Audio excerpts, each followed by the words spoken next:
When you need a mortgage, don't stress at all. Just tune right in and give these guys. Good morning, YouTube. Today is Friday, January 9th, and it is Super Wild Card Weekend. We got a Steeler game. We got huge news coming from the White House. What's going on this Friday, boys? What's up, fellas? It's happening. No, big football weekend for me. That's all I'm thinking about. Well, we got some mortgage news, too, that's going to get you thinking, Tommy. The president's got mortgages and housing and everything on his mind right now. And we all know if the president got something on his mind, he might act. So we got to see what's going to happen here quickly in 2026. Yeah, I do think that something is going to happen. He wouldn't tweet it if it wasn't, right? So it's true. I think we're going to get some big mortgage relief here coming in the next few months. We'll call it a housing emergency crisis here on this AM chatter this morning. And I mean, that's really kind of the switch here, Tom. We've been talking about it for a while. We did not feel that interest rates were going to drop all that much naturally in 2026, unless the president came in and did something pretty unique by calling a housing emergency or doing something that no one thought he would do. And here just this week, he announced two things. The first one definitely being lesser than the second coming last night, that he wants to help housing already 9 days into the year. Yeah, it's going to be huge. I actually brought it up in my meeting on Wednesday out at the Moon office. I was chuckled at. We didn't think it was going to happen, a housing emergency. I actually thought it might happen, a couple months from now. But one day after that was set out there, he jumped on that. He ran it. I think that it is going to drop rates. We already saw a little bit of a tick down last night. I mean, I don't know if you guys got your update come through later, before the rates closed. But after he announced that, we already saw rates get better. So I'm hopeful that we could see that again before the weekend. Okay, so let's get into the two important announcements the president had this week. The first one, which was very big at the time, Anthony, is that he announced he wants corporations to stop buying single-family homes. All right, and so what's going to happen here is maybe a lot of folks don't know it. These corporations, a lot of times, foreign corporations have been coming in and buying up our houses. So we as individual humans have no houses to purchase, which is keeping housing prices at record highs. Well, if corporations aren't allowed to buy these homes, and there's more for people, that should help out the supply and demand.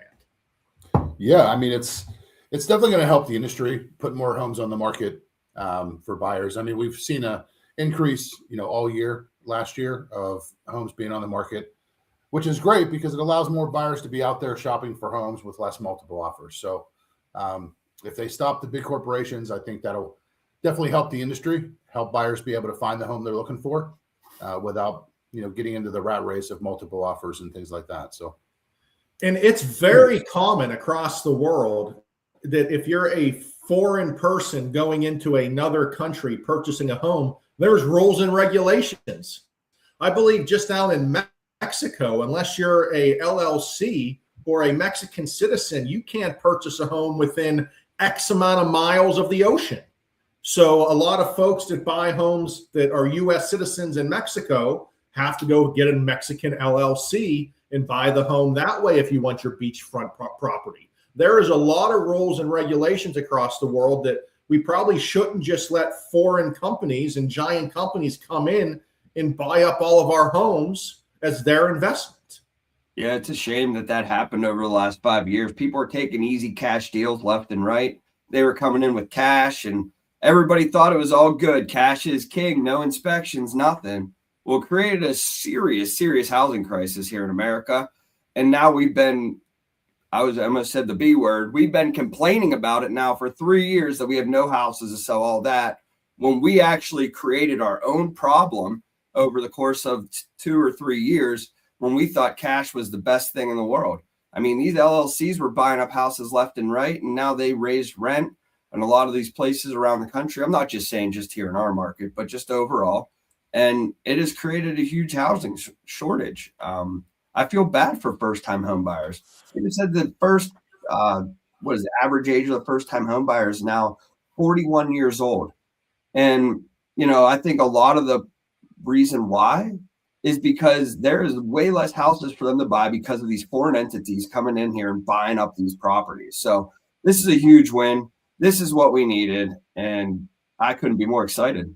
Well, Tom, we talked about it, I feel like for a decade. All the stats showed that millennials were going to be the biggest, most qualified group of buyers ever. They got to buying age. No one built more homes. Then rates increased. Then corporations started buying up all the houses.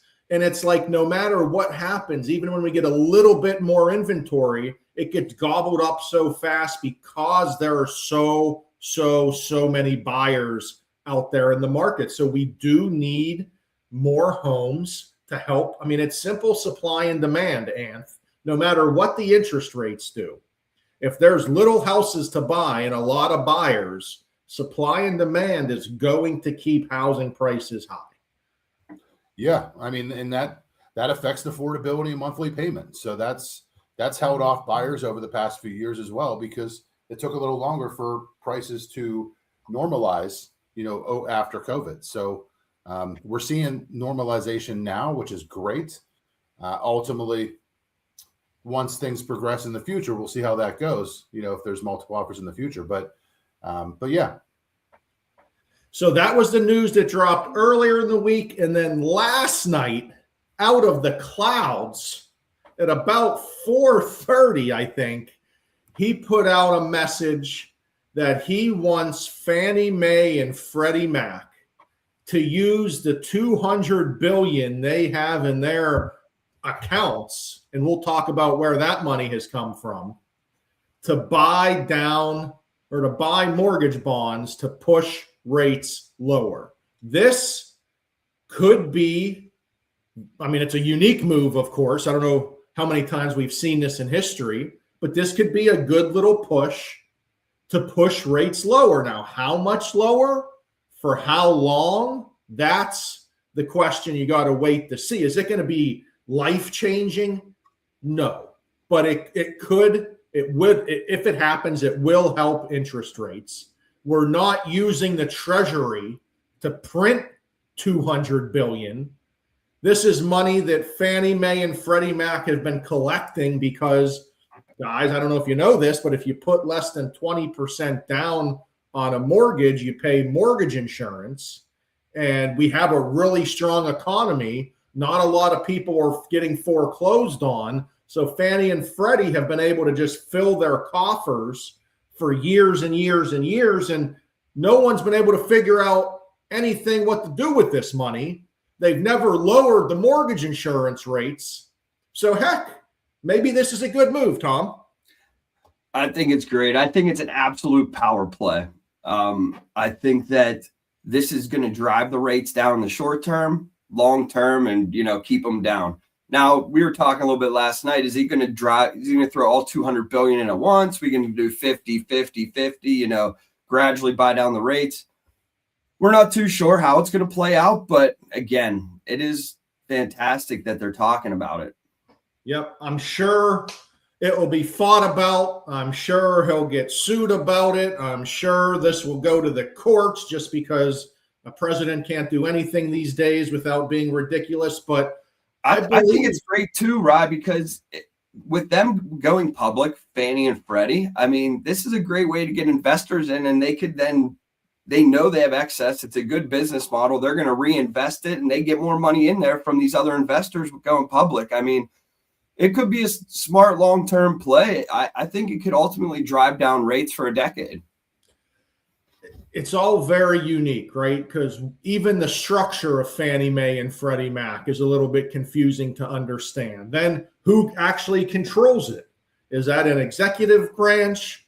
Is that a congressional decision? All of these, he literally announced it less than 24 hours ago, so we have to get more details on it. But it has definitely got everyone excited. And this could be the new. I mean, if this happens, it will be everywhere in the news. Every realtor is going to get phone calls on it.